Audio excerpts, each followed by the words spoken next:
kita akan lanjut untuk sesi presentasi berikutnya, yaitu apa namanya, kokain. Ya. Silahkan untuk kelompok berapa yang akan mempresentasikan materi tentang kokain, silahkan. Kelompok 5, Pak. Saya izin share screen ya, Pak. Mm-mm.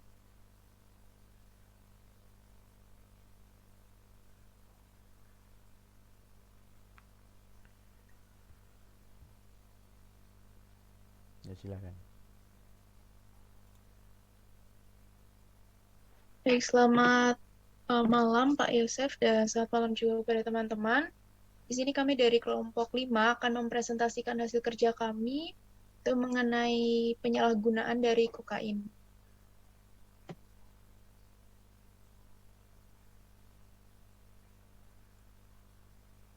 Untuk anggota dari kelompok kami ada Miranti Agustina 19061, Putu Dia 19063, Bea 19064,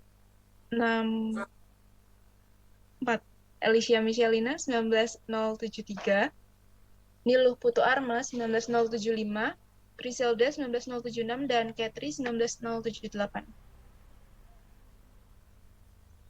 Kemudian untuk yang pertama, pendahuluan, di sini kami akan menjelaskan sedikit terkait dengan salah satu nafsa yang paling banyak disalahgunakan di Indonesia, yaitu ada kokain. Kokain ini merupakan narkotika yang bersifat stimulan karena dapat menimbulkan efek semangat dan membuat seseorang itu menjadi terjaga. Kokain ini dibuat dari ekstrak daun pohon koka yang telah dimurnikan. Kemudian daun pohon koka yang tumbuh di pegunungan Andes bagian timur sejak dahulu digunakan oleh penduduk lokal untuk menangkal rasa letih, lapar, dan mengatasi berbagai penyakit akibat hidup di dataran tinggi.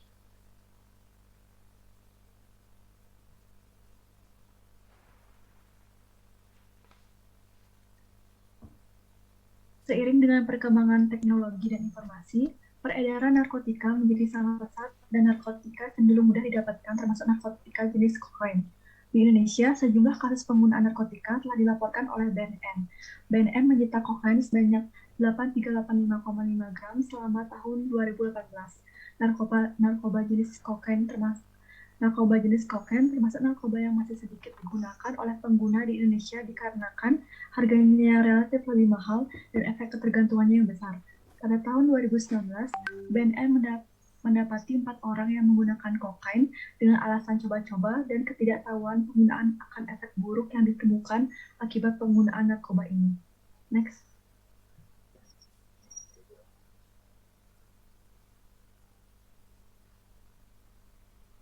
Kemudian berikutnya ada alasan seseorang menyalahgunakan kokain. Yang pertama itu kokain digunakan sebagai untuk mengatasi stres dan tekanan. Nah, tekanan yang tinggi dan stres ini terkadang sulit untuk diatasi oleh seseorang.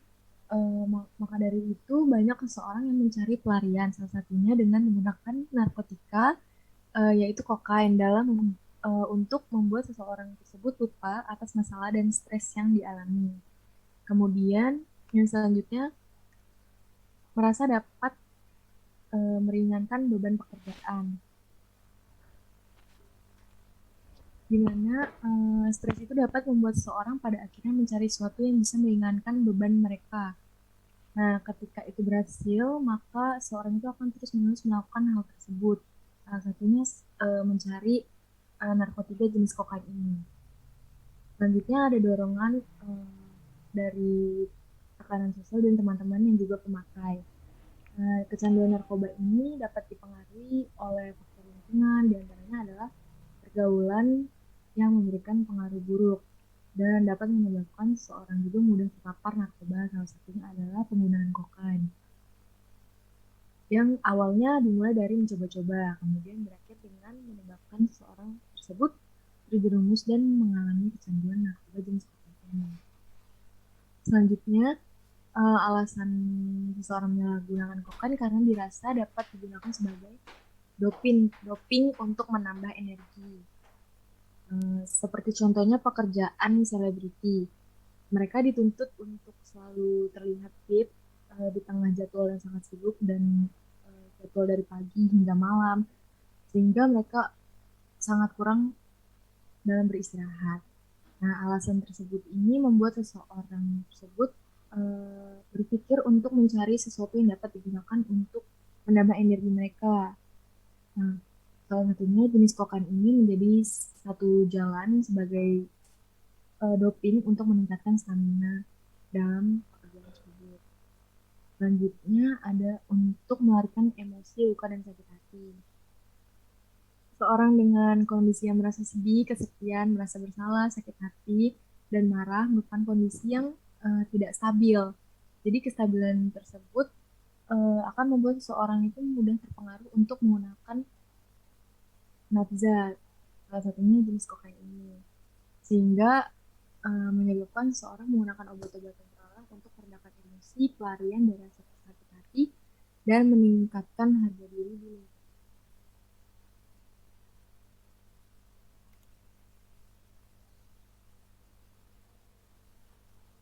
Baik, selanjutnya cara penyalahgunaan kokain. Pada dasarnya kokain ini dapat digunakan dengan berbagai cara, mulai dari suntikan, dihirup, dihisap, maupun oral atau diminum langsung. Tetapi pada penyalahgunaan ini, biasanya kokain disalahgunakan dengan cara menghirup, yaitu membagi setumpuk kokain menjadi beberapa bagian berbaris lurus di atas permukaan kaca dan benda yang mempunyai permukaan datar. Kemudian akan dihirup dengan menggunakan penyedot atau gulungan kertas. Lalu cara lain adalah dengan cara dibakar bersama dengan tembakau yang sering disebut juga dengan kokopaf. Lalu untuk menghirup kokain ini dapat beresiko mengalami luka pada sekitar hidung pada bagian dalam.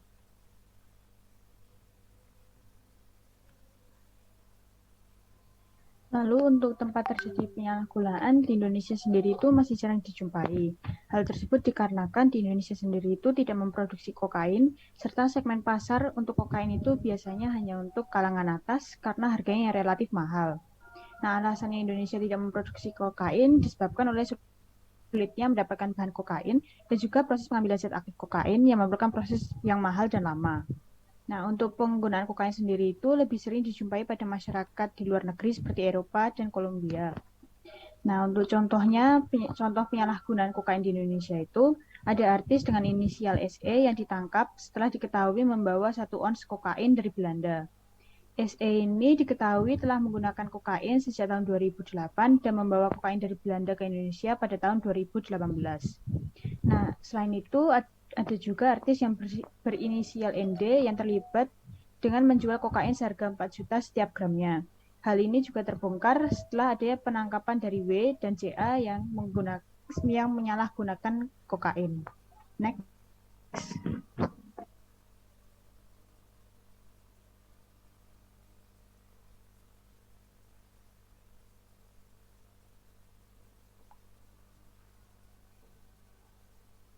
Dampak dari penyalahgunaan kokain ini ada 3, yaitu dampak fisikis, fisik, dan juga dampak sosial.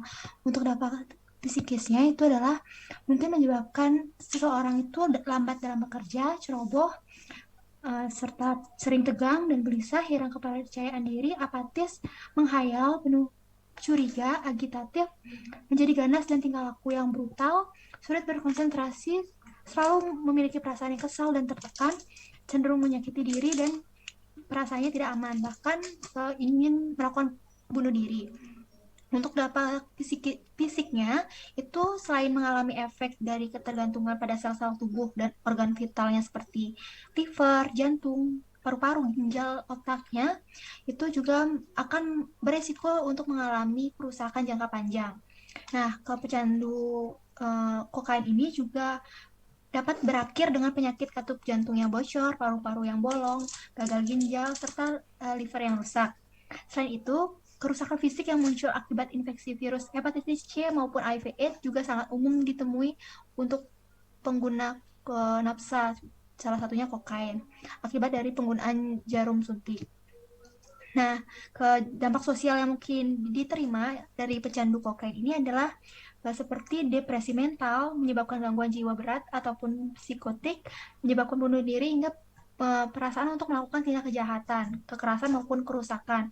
Nah, depresi ini bisa ditimbulkan akibat kecaman dari keluarga, teman, masyarakat, ataupun akibat kegagalan dalam mencoba berhenti dari penggunaan kokain ini. Next. Nah, upaya-upaya untuk menangani atau menanggulangi penyalahgunaan kokain ini dapat dibagi menjadi dua. Dalam pasal 54 Undang-Undang Republik Indonesia tahun nomor 35 tahun 2009 tentang narkotika itu dikemukakan bahwa pecandu narkotika itu korban maupun korban dari penyalahgunaan nafsa ini wajib untuk menjalani rehabilitasi, baik rehabilitasi sosial maupun rehabilitasi medis. Nah, untuk rehabilitasi medisnya itu dapat dilakukan di rumah sakit yang ditunjuk oleh Menteri. Rehabilitasi medis ini dilakukan selain untuk menyembuhkan juga untuk pendekatan keagamaan secara tradisional baik dari masyarakat maupun pemerintah untuk ke penderitanya. Untuk rehabilitasi sosial itu diselenggarakan oleh instansi pemerintah maupun oleh masyarakat sendiri, itu bertujuan untuk memulihkan dan mengembangkan kemampuan seseorang yang mengalami disfungsi sosial agar dapat melakukan fungsi sosialnya atau berkembang secara sosial seperti sedia kala.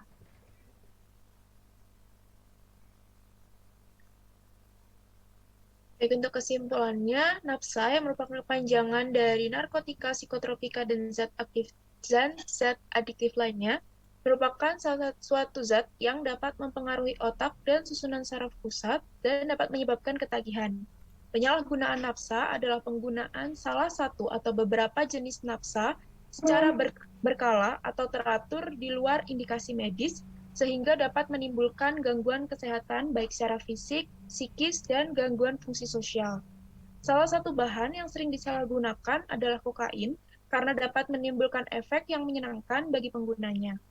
Penyalahgunaan kokain memiliki dampak negatif baik secara fisik, psikis, dan juga sosial. Berikut merupakan daftar pustaka yang kami gunakan. Sekian presentasi dari kami. Jika ada salah kata kami mohon maaf. Terima kasih. Oke, baik, terima kasih untuk kelompok kokain yang sudah menyelesaikan presentasinya. Jadi semua yang sudah dipaparkan simple ya, singkat, padat ya. Jadi terima kasih untuk kelompok kokain seperti itu.